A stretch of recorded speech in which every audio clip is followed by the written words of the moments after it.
But this church, like any church, has had to go through obstacle after obstacle after obstacle. And ladies and gentlemen, let me tell you, if there were not Joshua's and Caleb's in the group when those obstacles came, this church would have died.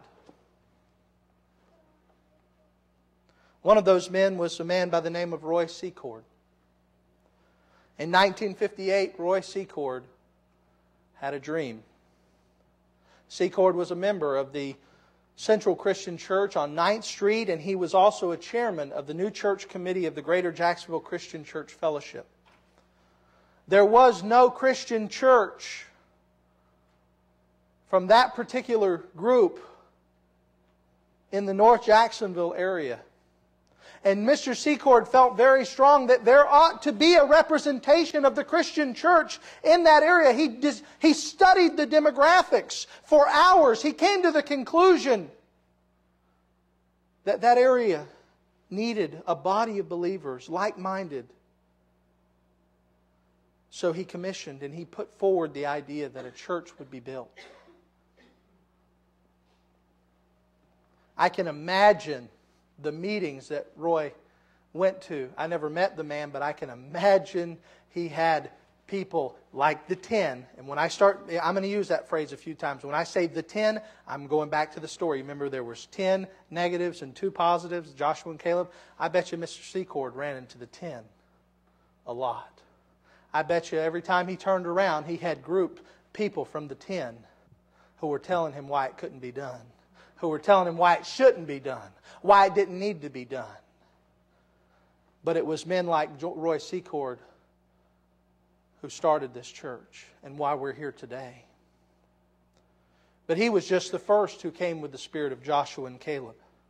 The spirit to seek God through the obstacles. It was with the spirit of Joshua and Caleb that the group decided to buy the first piece of land and erect the first building on Trout River Boulevard. It was with the spirit of Joshua and Caleb that they began to expand that building project. And they saw other God-honoring projects come about as a result, and outreach into that community. Whereas we know many people from that community would walk to the church. And I remember there was a girl across the street that I used to walk to her house and she'd come to church. And we know the Williamses that would live very near, and they'd all walk together. And it made a difference in the community. Then a new vision came. Folks began to look towards Ocean Way. And they saw with what I think was great vision, an area of town that at that time didn't have a whole lot. A McDonald's was pretty much what we had. But they saw it as a new place for ministry. And certainly there were those who said, no, let's not try to break new ground. Let's not try to put a new spade in the earth. We've done enough. But it was with the spirit of Joshua and Caleb that this property was purchased. It was the spirit of Joshua and Caleb that got this building erected.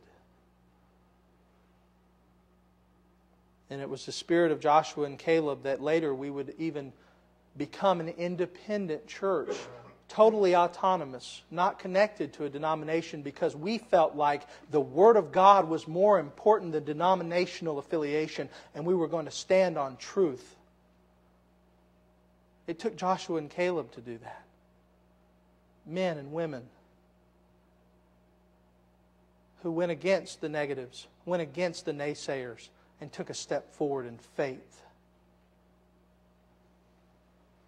Ultimately, in every step of our history, we have had naysayers. In every step of our history, we have had folks who said it can't be done or it shouldn't be done. We have had our 10.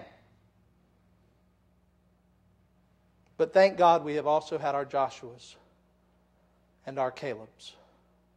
Because had we not, we would not still be today. Likewise,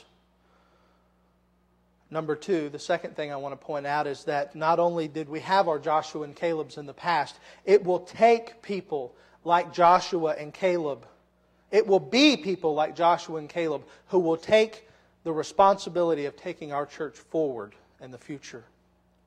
New frontiers have never been conquered by people with an attitude of we can't. In fact, if history has ever taught us anything, it is that successful people, successful churches, successful missionaries are never people who have a can't do it attitude. And in no other endeavor do people have a reason to have a can-do attitude than in God's church. Jesus promised, He said, I will build my church and the gates of hell will not prevail against it. In these words, we have a commitment from the Lord that if we are faithful to His gospel, He will be faithful to us and we will be able to overcome the gates of hell themselves. Yet the church is never lacking in people who look more like the 10 than they do Joshua and Caleb. There are always people who will see every possible what if as a reason to avoid making moves in the church. People who have this attitude, well, what if a church to death? What I'm saying is that the what if attitude, the attitude of the 10, the attitude of unbelief, the attitude of doubt destroys the church. If all we ever talk about is what we can't do because we have a little church and we have a small group of people, if that's all we're ever focused on, we are like the 10. We are seeing ourselves as grasshoppers and every obstacle as a giant that we can't possibly overcome.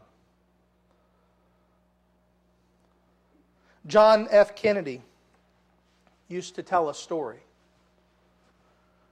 He said that his favorite writer used to run and play when he was a child in grape vineyards that had these gigantic walls that they would have to try to climb over to get through. And he said, and sometimes they would come to the walls in the vineyard, and the walls would seem like they were just too insurmountable. They just could not get past them. So you know what they would do? They would take off their hat and throw it over the wall. Because if they don't go home with the hat, Mama's going to skin their hide. They're going to find a way over the wall. Now, that's the attitude that will take us into the future. That's the attitude that will grow the church. That's the attitude that will see the gospel flourish, not only in these walls, but outside of the walls. It's the attitude of Joshua and Caleb. It's the attitude not just that we can, but that we must.